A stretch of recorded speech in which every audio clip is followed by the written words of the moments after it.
everybody, and welcome to Nikki Marshall. I want to introduce you to Nikki, and I've been wanting to do this for a while actually, because Nikki's played quite a significant part in my business journey over the last 3 years, and she doesn't know this because I've never told her. But we met Nikki about 3 years ago at a business event. Yeah. And the universe sort of took me to that event because I wasn't sure whether it was something for me. I didn't really consider myself a business owner at that point. I was just something I was doing as a side hustle along other things, like employed work. And I don't even know how. Oh, I do know how I found out about the event. It was through Lisa Johnson, and I think that's when we started talking to each other because you were part of Lisa Johnson's world, and we kind of started to have a conversation. But we actually sat next, or I think I came and sat next to you by accident. And so there was there was a spare seat, come and sat down. And at that point, nothing extraordinary. We were just generally chatting as you do when you go to those kind of things. But it was later on in the morning and we had like a speaker on stage and they were asking questions about business owners, like put your hand up if you own a business. And I don't even think I put my hand up. I kind of just sat there all meek and mild and looking around the room, lots of hands in the air. And then it was like, keep your hand raised if you have more than one business. And it was like, keep your hand raised if you have 3 or more businesses. And I'm looking around, hands drop and a few more hands go up. And your hand was still high up in the air. And I was like, when it kind of settled down, I was like, Nikki, how do you run 3 businesses? And you kind of shared a few, a bit of your story. And then in breaks and stuff, we kind of connected a bit more. But that bit's been really significant to me because running one business seemed hard enough. And I had no idea how people find time to run 2 or 3 or sometimes more, because people have loads more businesses than that. And that was the first time that something switched in my head. And I was like, actually, this is possible. I can do this one thing and have something else running somewhere else. And there's a way that it can be done. You don't have to work 18 hours a day just to have 2 businesses. So I'm quite grateful that all of those things came together and I sat next to you on that day, because I don't think I'd be sat here now with 2 businesses running concurrently. One's kind of growing. The tuition business is going really well, but the other one's in the growth stage. But I don't think I'd have got to that point had I not sat next to you and kind of nudged you and gone, how do you do that? So thank you. Oh, this is it though, isn't it? We never know the impact what we say is going to have on someone else, and also the impact other people can have on us. Yeah. But I really love that. It's made my day. Well, I share that story a lot. I talk to other people about it, and we kind of get stuck in a virtual world. Like I say this, we grow in Facebook groups a lot, and even the tutors that I work with, I'm like, yeah, try and get an audience, try and put them somewhere so you can kind of get to know them and nurture them. But the easiest way to do that is virtually, and we often forget that these face-to-face events can play such a bigger part, and going out and actually meeting people and chatting and just takes you on a different path completely. So I always encourage people, if there's, using things like Eventbrite to try and see if there's something going on in your local area and if there's places to go, because you just don't know who's going to be there, who you can just nudge for, how are you doing that? Or even the inspirational speakers in their own right actually play a big part. But yeah, the people that you connect with around you is also really important. So that aside though, Nikki, it would be good for the people in sort of my tuition to get to know you a little bit. Just tell us a little bit about yourself and what you run and those 3 businesses that inspired me. Yeah, of course. So I am a mum. I've got 2 daughters and 2 stepsons that are now all grown up, aged between 30 and 36. I've got 3 lovely grandchildren who I adore that are 6, 4 and 3. One's just had a birthday, so I had to work that one out. And again, love spending time with them, running around. I live in Bristol with my husband. And yeah, I run 3 businesses, and I'm a speaker and an author as part of that, I suppose. Yeah. So the reason behind my name will become apparent, but we're all under the Discover Your Bounce brand. Yeah. But we have a business, Discover Your Bounce for Business, which we go into organisations and talk about wellbeing and also leadership development. But that leadership development does have a really strong people element, how we communicate, how we get on together, how we look after each other's psychological safety, which I think, is absolutely massive today. we have a personal development brand. So that's mentoring. So I do individual mentoring, group mentoring, and we have a kind of group program, like a membership as well. And finally, we have a full service publishing house. So we help people to plan, write, publish, and launch their book. It came from me publishing my own books and trying self-publishing and working with other publishers and always thinking I could do it better. So I thought, well, I need to put my money where my mouth is. Yeah.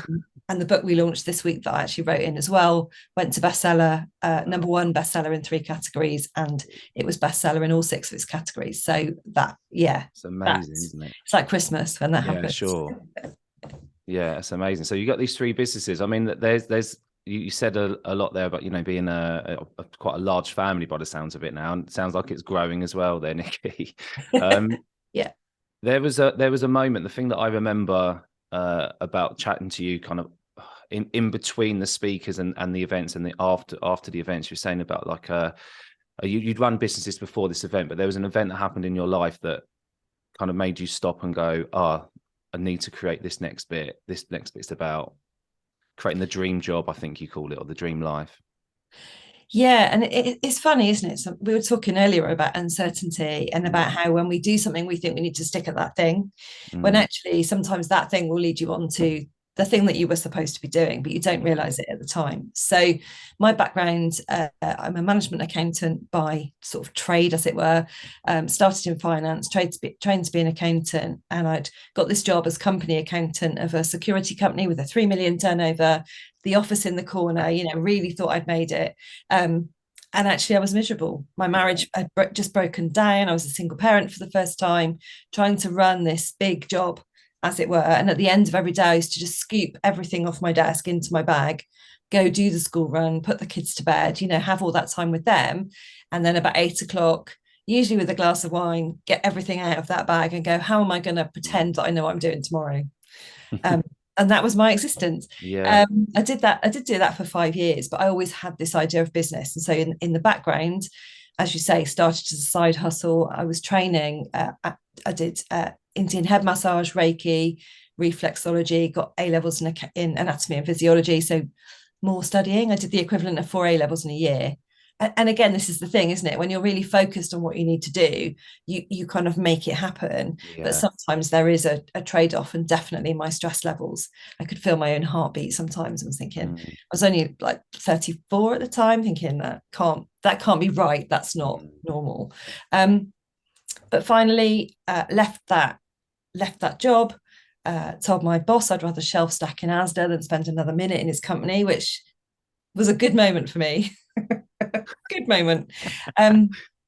Went off and did some therapies, did some therapy events, set up mind, body, spirit events. But I always had this dream of running a coffee shop with a holistic centre as part of it. So before Starbucks and Costa and all that sort of stuff were trendy, it was, I wanted a place where people could come to just sit, have a coffee. If they'd maybe done the school run and it hadn't gone so well, that time you're all time pressured and jostling to get out the door. I wanted a place where someone could come, have a coffee, and maybe have a massage or some Reiki or a treatment. And so that was my dream business. And in April 2010, it happened. We opened the doors. I think it was the 4th of April. Opened the doors, and I thought, I've made it. This was my vision. I now have my vision. Life is complete. Everything is going to be plain sailing from here on in. Then I worked really hard to make it happen. All my wellbeing knowledge went out of the window. I was working 90 hours a week. I was living on coffee and cake and about 4 hours sleep, and thought that would be okay, because I was like, I'll work really hard for 6 months and then I'll be able to get some help. Because again, sometimes we think we have to do it all in the beginning. And like you say, you're building a business. 12 weeks in, I could do a whole hour on this, but anyway, 12 weeks in, went scuba diving for a long weekend to relax because I hadn't been taking time for me.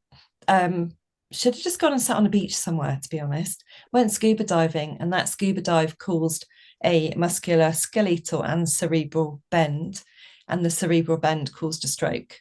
So I lost the use of my left arm. I couldn't feel my left leg. It did hold me up, but I had no sensation. I couldn't feel my face. Damn, I was literally numb down one side. my speech and memory were affected. Yeah. Um, and that started a 3-year recovery period where I was determined to make a full recovery. That was my vision. So sometimes you have a vision and then you realize it's actually a really important one. That was, Yeah. I'm going to dive again, going to get my medical back, and I'm going to make a full recovery. Yeah. Um, which I did, and it wasn't easy. I learned neuroscience. I did all sorts of stuff. I really looked after myself. I hired a personal trainer who was an ex-Marine. Never do Ouch. that, Rich. Never. That doesn't sound like well-being. I've got to be. No, but he gave me belief in myself where Yeah. I'd lost the belief in my physical Yeah. strength, and he stretched that, but it it was extreme. But that's like mental strength, though, isn't it? I mean, you're talking about Marines and the training they have, the mental Yeah, strength that they yeah, have to have. I mean, just yeah. tapping into that a little bit is amazing opportunity. Yeah. And so at that point, I'd sold because I was when I had the stroke, I thought I'd needed to just close the coffee shop, but I am stubborn. Even over that couple of days, you probably saw this stubborn streak. So we kept trading. I hired my daughter as my manager while I could have some time recovering, and I was turning up and then going and having a nap on the therapy bed in between sessions just to be able to, keep myself going. And yeah, we sold that business, like I say, 2.5 years later. And Discover Your Bounce was born May 2013. So yeah, 10 Yeah. years So ago this month. tell us a little bit about Discover Your Bounce, because that's the world that I'm in with you on Facebook. Tell us a little bit more about what that means and where that kind of passion for that comes from. Yeah, so I think life is tough. I think there was a fact that we were like 7 times busier than our grandparents or something, because now we have cars, we have the internet, we have phones, we fly, we have all these means of doing more than our grandparents could ever have done. And they had three channels on the telly. Even just that in itself. Yeah. So there's this overwhelming world that we're a part of. And sometimes it's magical and amazing. And sometimes it's stressful and overwhelming. And Yeah. in reality, we probably bounce in and out of both through a day. But it's a lot. It's a lot. Yeah. And so Yeah, I think sure. we've got to find our bounce back ability, because Discover Your Bounce came from, I was going networking all the way through what was happening to me and not really telling people exactly what had happened, because I'm Yeah. still trying to understand it myself, really. And when you're in it, sometimes you don't want to share it because, yeah, you haven't worked it out. So, but I remember going to networking meetings and people would say to me, God, you look really bouncy, or have you had your hair cut, or is that a new top? Or, they knew something had changed. They just didn't know what. And actually, it was just my energy coming back. And, my nickname at the time was Tigger, or the bouncy lady, that kind of Yeah. thing. I got the Discover Your Bounce brand because I thought, yeah, I've discovered my bounce, and actually I can teach other people how to do that. Because if you can learn what's good for you, then you can overdo it slightly. You can take on a new business. You can do those things because you've got that ability to bounce back, but you also know the signs when you need to bounce back. Yeah. You can be going fine for ages, and then suddenly you might get the odd migraine, or you might fall over, or you might hurt yourself, or and you're like, I need to take some time out, and then we don't, because we're busy. when we're really stressed, our brain goes from like focusing out here to this is what I have to do. And we tell ourselves, I must do this. I remember just before going on that dive weekend, I was writing a newsletter at 4 o'clock in the morning, and Phil was like, we're going to miss the ferry. And I said, I have to do this. Now, we were only away for a weekend. If it was me now, would I be doing it? Of course I bloody wouldn't, But you tell yourself you have to do this and you have to do that because you're on the treadmill, and actually we need to find a way to get off. I can hear almost like the teachers who are still teaching currently, and the ones who are just left, and they still remember what it was like, just going, yes, this is exactly it. Because in the teaching world, that is it. You're on the treadmill, and there is no stop button, because if you stop, you get so far behind. And it's almost like similar to what you was talking about earlier. It's almost like a made up busyness, isn't it? Like with the phones and the channels we got on the TV and the films we're trying to watch or the TV series we're keeping up with and everything else that we feel like we might need to do, or the fact that some of those stuff we want to do. And but it's like keeping on top of from a teaching perspective, it's keeping on top of market, and then it's the planning, and then it's making sure you're doing all the things you have to do for the children in your class, maybe the ones who need extra help or guidance, the parents you have to talk to keep them on board. Yeah, and I think it's the same in a lot of jobs. And there's always a lot of kind of not quite tick box stuff, but there's just a lot of tasks to get through, and we have to look after ourselves. And there will be a point, and it could be that. I know this from experience. There will be people who on a Sunday morning will be in tears because they know they've got to get on that treadmill again on Monday. And perhaps they've even got most of their Sunday set aside because if they don't do work on that day, they will fall behind. And that's a little bit of an eye into what it was like for me right at the end of my time in teaching. The Sunday morning dread of going again and almost like I was I wouldn't say I was a wellbeing expert, but wellbeing's been up there for me. I used to go around and talk to schools about reciprocity and containment and making sure that we look after one another as people.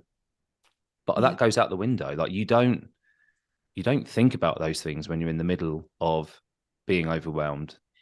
No, and that's it. The people I tend to work with are the carers. They are the people that have this mission or passion around, whether it's young people or looking after other people. And I clearly remember waking up most days that 4 o'clock in the morning where your limbic system you've been in deep sleep. And normally, if we woke up in years gone by at 4 o'clock in the morning, it was usually because there was a tiger coming in or someone was raiding your stuff. That was it. So our limbic brain is on massive red alert when we wake up at 4 o'clock. But I woke up with this, did I order the cakes? Did I turn the coffee machine off? Did I send that email? Did I, whatever it was? And I remember that. And you might do the same in teaching, did I do that thing? Am I up to date? Or am I going to be able to do this thing? And it's a really horrible place to be. And if we wake up like that normally and not too much is going on, we might go back to sleep. But I remember then thinking, well, if I wake up now, I will be winning because I will get ahead of my day. And that wasn't a good thing because I'd only gone to bed at like midnight. So I should have, because I'd finished the coffee shop. Quite often we'd have an evening event. So I'd be, washing up and tidying up at like 9, 10 o'clock at night. I would come home, Phil would have cooked because he was, he's the cook in our house. He's amazing. And he would have left me something in the fridge and I would eat it cold. I'd eat a chili or a curry cold. And the next morning he'd get up and he'd go, oh, did you see that chili? Yeah, thanks. It was amazing. And he went, you ate it cold, didn't you? And I this face can't lie. I was like, I was just so tired that was all I could do. And then I would do some marketing before I went to bed. And I look at, if that was someone else, if that was my best friend, what would I be saying? But I thought it was just I'll do this for now and then I'll catch up and then it'll be all right. And I'll be fine. We do have those. Do you have those? We do feel that. I mean, I feel like you just literally looked into my world and gone, that's what you do. I do exactly the same. I'm like, if I get up early and get this done, I did it today. If I get up early and get this done, my day will be better. But it's likely that it's not because I'm going to be really tired. I'm forcing breakfast down at a time when I wouldn't usually do that. Coffee, I'm gonna overload on coffee and then feel grotty for the rest of the day. So I might have done a couple of quick wins, but at what cost? Yeah. And some people get up at 4 o'clock in the morning. If you go to bed at like 9, that's probably fine. Or if you have a catch up in the afternoon, or if it's a one-off. And that's the thing. It's kind of like looking at, in diving, they call it the incident pit when something goes wrong. So something goes wrong and you go, oh, that's okay, I can still cope with that. Then something else goes wrong. It's not so good, but I'm still okay. And then 2 more things and you're in that instant pit. And actually it's that life or death situation. And I think I've talked before, I think there's a way we lose our bounce and a way we regain it. So do you want me to kind of share that little? Yes, please, Nikki. That sounds amazing. Because I think, and again, during lockdown, I think we had a chance to reboot a little bit. I mean, okay, teachers were still teaching. I mean, I was doing 12-hour days to try. Our business was in person and went to zero overnight, so we were doing 12-hour days to kind of bring that back up. But I think there were times when we realized what was important. We took, we spent more time with our family. We prioritized the people around us, family and friends, and we probably did do some health stuff. And then life opened up again, and we carried on doing all that, but we brought back in all the stuff that we were busy doing before. So I actually think we're busier and more squeezed than we perhaps ever were before. And I see this in people, whether they're employed, self-employed, mums, dads, like whatever it is. I see this. And so I think when we start to lose our bounce, the first thing we do is we start to berate ourselves. I had to use a B for bounce, but we feel guilty about stuff. We go, I should be doing more. I should be doing this. I should be a better mum, dad, teacher, brother, sister, son, daughter, whatever it is. I should be better. So we start feeling guilty because we know we're overwhelmed. We know there's something off. So we start feeling guilty. And then what we usually do after berating ourselves, we usually do more. I'll do more. I'll start going to the gym. I'll see my mum on a Sunday. I'll, whatever it is. So we get totally overwhelmed because we try and do more.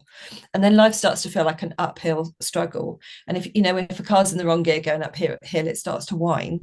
Well, we get negative. That's what we do. But we snap at other people. We snap at the people that we really care about, which then makes us feel more guilty.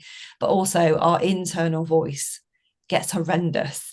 The things we tell ourselves, you should be doing this, you should be doing that, you're an idiot, you're this, you're that, blah, blah, blah. So we get really negative with ourselves. And then what usually happens at that point, there's some kind of crisis.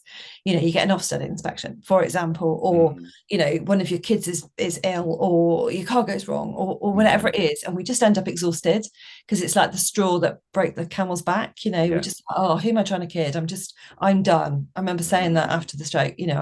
Phil came in one night and I'd just been to the neurologist, and he'd basically painted me this awful picture of how my life was going to be. You'll never do this, you'll never do that, you'll never dive again. How you are now is how you'll be forever. You'll never get your feeling back. And he walked in that night, and I was sat there with my mum in the dark drinking tea, and I just said, I'm done. And I just sat there, and he went, oh, okay, do you want a cup of tea? Like we do. Yeah. Yes, I'll have another cup of tea. And then 3 days later, I just thought, I'm so not done. I know neuroscience. I know the body heals itself. Why did I do A-levels in anatomy and physiology? I just need to be my own best client. And he walked in the door that night, and I went, I'm going to dive again. And he went, cool. Said, so how are you going to do that? I went, no idea. He went, cool. Yeah. We hatched a plan together. So that's the kind of when we get to that point where, how many times have we just said, I'm so done with this. And like we were saying, the great resignation, people just walking out with no plan at all, because you've just got to that point where you're done. What I suggest before you do that walkout is you look at the positive bounce, which is, the first thing is balance. So like you said, if you get up at 4 o'clock in the morning, you go to bed a bit earlier. If you're running around doing some exercise, you plan in some rest and recovery. If you know you're having a busy week, don't have a busy weekend. You start to just shift, even by half an hour, half an hour of chill or whatever it is. But we start to get some kind of balance. And then you look at the biggest thing that is the biggest barrier in your life, and you try and overcome that. And if you've got a bit of balance and a bit more sleep, you'll probably be able to think a little bit clearer on how you do that. Then start to understand, what is it I need for my life? What are the things I need? I know I need sleep. If I'm sleeping well, I can do all sorts of other stuff. My diet can go a bit funny. I can do more stuff as long as I'm getting that sleep. So understand the thing for you. It could be time with friends. It could be time on your own. It could be going to the gym. But be careful with the gym, because if you start to crush it at the gym, that's more adrenaline, more cortisol. It's not, if you're already wired, that's not necessarily a good choice.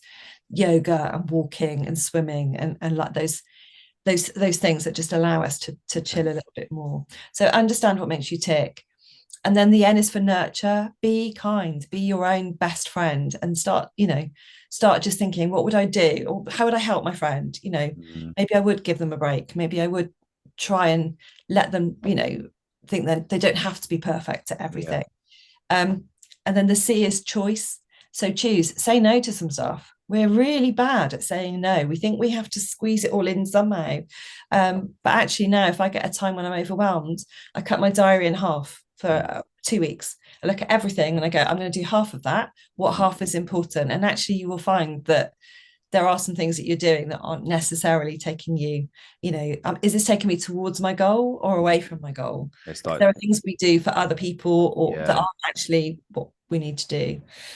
So start choosing to say no to some things and yes to some things that are good for you. Because that's the other thing we do. Oh, I won't go out, I won't have fun because Yeah. stuff to do. Almost I don't deserve to have fun because I'm Mm. too busy. Mm. And if you can do all that, get some balance, overcome your challenge, understand yourself, nurture yourself, choose to say no a bit, and then we end up energized. And actually, that's where we want to be. Because Mm. then, if something comes along that's a really great opportunity, you've got the energy. Or if your child just needs that extra, it's always bedtime, isn't it? They need that extra half an hour. And sometimes we don't necessarily have that to give. But how Yeah. great to be able to say, yeah, I've got half an hour in my tank. Consider Yeah. I can be with you. Yeah. That's really powerful. There's lots in there that I find really powerful. I think there's a couple of things there where, like, particularly saying no, because I don't feel like we're wired to say no, and it's something we have to practice.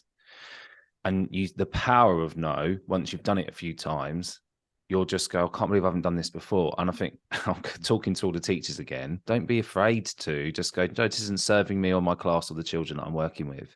Because I know lots of us who would be listening now would already started their tuition business and starting that journey towards that. And you probably already said no a lot of the time, or you're making positive decisions like, I'm only going to do the things that serves the people I work with. You can get rid of all the other stuff that you really hated from the classroom or from the education system and really focus on the things that are going to really support these children and the family so they feel more confident and so on. But I always say there's an element of, we bring some baggage with us wherever we go. And this is for all businesses really, isn't it? Like, we bring baggage with us, and sometimes we're caught up into like a negative rhythm of what we think it should be like. And very often don't look at, I suppose, unlearning some things along the way. Like, I offer an 8-week course, and in there we talk about, don't replace your teaching position with your own business that you have to work just as hard in. Yeah, you need to work hard, but you can work way smarter. You don't need to suddenly have 14-hour days just to keep up. You can do most of your work. If you set it up in the way that you want, you can do most of your work in just a few hours, and you're going to reclaim your life. But it's like, I know a lot of people are going to have to spend some time healing a little bit and spending some time really working on themselves before they get to the point where they've hit the E and that energy. And the other thing that really stood out for me was this overcoming that barrier. Yeah. And we know for some of us and I think the barrier changes. Most of us, and this is I was telling you before we press record, this is the time of year when people have just handed in their resignation from teaching. And I'm going to say most, I don't know, it's probably some, don't know what they're going to do come September yet, but they knew they couldn't carry on with what they were doing. So for them, the barrier right now might be financial. But then once you figure that barrier out, there'll be another one. And then if you don't have the energy to overcome that one, you're not going to get to the next stage and the next stage. You do have to look after yourself. So I really like that. So that's like a system that you use, which uses the word bounce, right? So Nikki, it's probably a good time now. But for those who are like, oh, I really like this. This is a lovely message. And I feel like this is something I can get on board with. What's the best way for people to come and find you? Yeah, sure. So we have Discover Your Bounce community on Facebook. Yeah. And we have another one, Bouncy Books, if people love books as well. That's like an aside. But yeah, Discover Your Bounce community is where we put something positive every day and people can ask questions. It's their community. There's about 700 people in there. It's a really lovely space. And also we're bringing in new resources that we're going to launch in the autumn. Okay. So if you're in there now, you'll get first kind of dibs on those Nice. things. And also we run, if the people go to our website, discoveryourbounce.com, there's an events page right in the top navigation. And we do a free event every single month that is helpful. So next week on Tuesday, we're talking about overcoming anxiety in one event that's like for HR managers, but to be honest, anyone can listen to that one. And the other one is overcoming imposter syndrome. Because how often do we step into the business world as an entrepreneur, and then, like you say, we don't even tell people we're a business owner, and we go, oh, I've just got this, oh, I've just do this thing, you know, and we kind of really downplay it because we don't feel that we can step into it. Or even when we were launching this book on Wednesday, my brain went, well, you don't know how to get a book to bestseller. Like, who are you to do that? You know, and I'm like, I won't done it before, though, I told Nikki. my brain at that point, like, that's not helpful. Yeah. So that's the imposter syndrome. And then in June, we've got a free event about financial well-being. So like you say, if there are any teachers out there who have just handed in their notice and they're thinking, well, what can I do over the summer and how can I do that? Sharon, my business partner, spent 20 years in financial services. And so we've put together this financial well-being presentation. That's and they're on, helpful. you know, they're 1:00. So, but there's always a replay. Yeah. So if you register, you'll get the replay. Okay. So, that's really helpful. So there's Discover Your Bounce community on Facebook. We'll give links to all these things as well. I'll make sure there's links everywhere. And then there's the website where you can sign up to these free events. But there's also Bouncy Books, which is all about the publishing side of your business. Is that right? Yeah. And discoveryourbounce.com does have all the different elements of what we do. We've kept one website with sort of 3 different like mini sites in there. People are, oh, you need a different website. I'm like, do you know how complicated it is? I'm not doing that. I'm on one place. Going So, through something like that similar now, and it's a pain. Website's a pain. I love them, but learning curves and all of that. So Nikki, that's amazing. Thank you for sharing the bounce stuff. I feel that's really, really important, and regaining our energy and knowing that we can go through these times in our lives where we do feel low, but we can rebound back, and it can take us to the place where we're meant to be next. And I think that's really important, that your next step is most likely where you were meant to be anyway. Yeah. And just to say, you know, there's lots of ways to look after yourself, and you might look at a list and go, right, yeah, I do need to sleep more. I do need to go to the gym. I might, you know, need to go for a swim. What I would say is you can also overwhelm yourself with self-care. So just do one thing. So even if you just put your hand on your heart and make sure your out breath is longer than your in breath. So, you know, breathe in for 4, hold it for a couple of counts, and breathe out for 6 or 7. If you just did that, or you just had more sleep, or you just had more water, you know, self-care is really simple. But in an overwhelmed brain, our brain won't remember it, or remember all the things that we have to do, but it won't remember the good stuff. So just choose to do, you know, stop, take a breath, and in that breath you'll probably go, well, actually, I'm a bit hungry and I probably am a bit thirsty, and so just hands on heart and just take that breath and try and keep it simple. And I would say, you know, do reach out to me. Anyone can drop me a message. Like, you know, I'm always open for messages on Facebook or an email or whatever. If people do want to reach out, always do that. Fantastic. Thank you, Nikki. Is there anything else that I haven't asked you you'd like to share? We haven't covered. It's kind of a big, wide open question for you there. We haven't covered. Yeah, I think a bit like going back to that personal trainer, you know, people are amazing and we are capable of so much more than we tell ourselves, but almost our brain needs a bit of proof.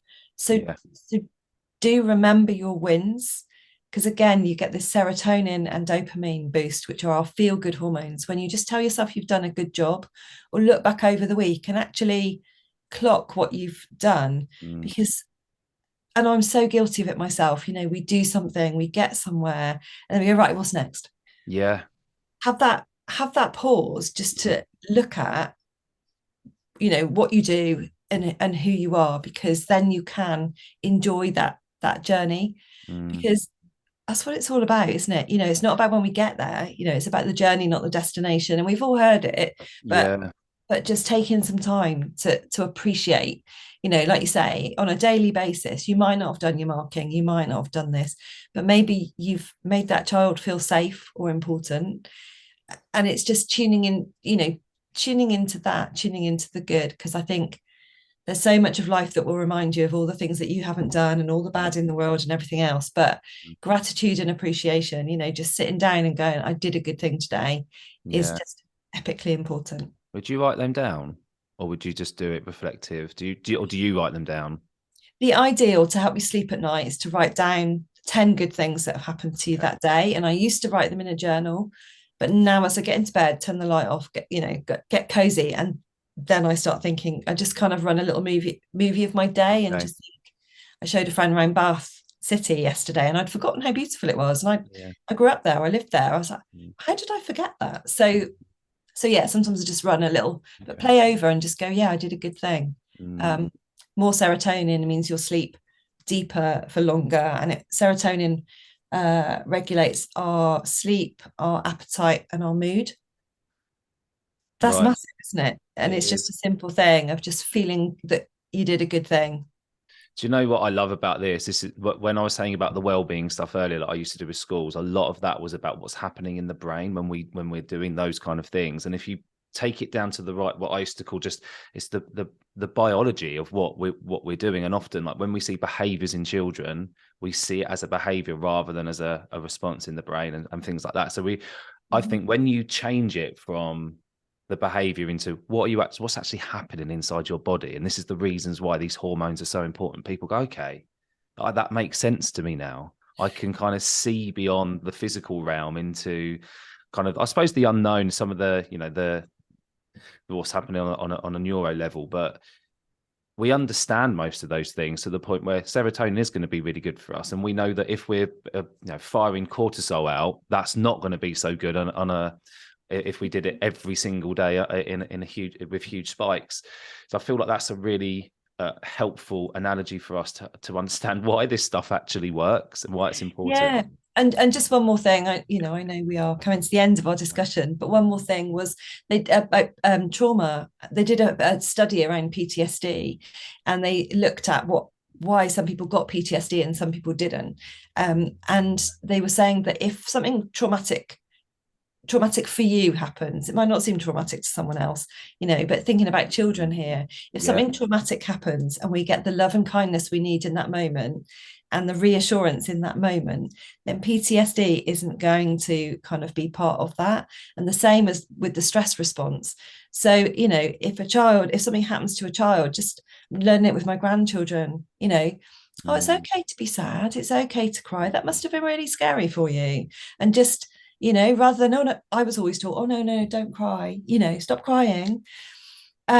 And as an adult, if something really horrible happens to you, if you have something, if something happens with a child during the day, crikey, that must be terrifying. If Yeah. someone kid hurts themselves, that must be horrible. But Yeah. reaching out to someone and someone being able to say to you, oh, that must have been really scary, how can I Mm. help? What do you need? Yeah. Um, Again, that'll stop us kind of burying things that then come out as insecurities later on in our life. So Yeah.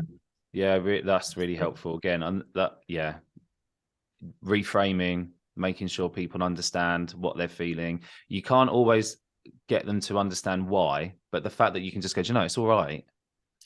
yeah, my That's little it. granddaughter was trying to put her shoes on and we were running late and she didn't really want to put her shoes on. Why is it with shoes? We have a battle. Come on, we need to go because otherwise we won't get to the park. And I was starting to feel that we're going to be late. We're going to be late. I mean, we're going to the park. It didn't matter. So I Yeah. just again did that breathing thing. So just sat back and took a Yeah. breath. We wrote a book called The Bounce Back Journey of Parenting, and I remembered in there the thread all the way through is kind of breathe. Yeah. Um, and I sat back and I just took a breath. And, her whole face changed. And she put on this big smile and she said, Nanny, shall I put my shoes on? I was like, this is ninja level. Why didn't I do Magic. that before? I'll just relax my physiology because she's Yeah. obviously picking up that I'm getting stressed about, Yeah. and oh my goodness, in a teaching world, what must you get stressed about on a daily basis, Mm. But just sitting back and taking a breath and going, I'm just going to calm my body and then I'm going to deal with it. It's Yeah. literally like seconds, isn't it? Like a But switch. It is like a switch sometimes, but you got to catch yourself, haven't you? That's the thing. Catch yourself doing it, and then you can sort of make the changes. yeah, Nikki, I've really enjoyed our conversation, and it's lovely to connect actually again properly because I haven't seen you for such a long time. Or an occasional message every now and again, but definitely we need to get together at some point again. I'm sure there's another event that we'll end up crossing paths in the future. So if you're going, this is often I say this to people, if you're going to an event, can you let me know? Because I always miss them. Yeah, I'm going to try and get to Ideas Fest in the summer. Apparently, it's like a festival, but for Oh, I've seen entrepreneurs. this. Yeah, like a Um, yeah. yeah, it's fifth of July, something like that. Okay. I will send you the information. Yes, please. But yeah, because like you say, we had a great.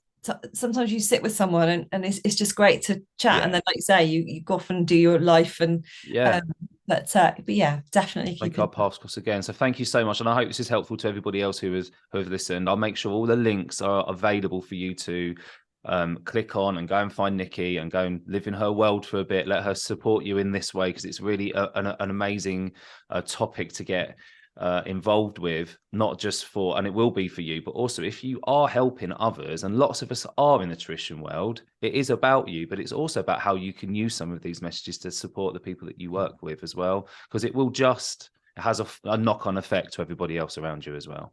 So Nikki, thank you so much. Appreciate your No, thank time. you. Brilliant. Thanks, Rich. Been lovely to join you.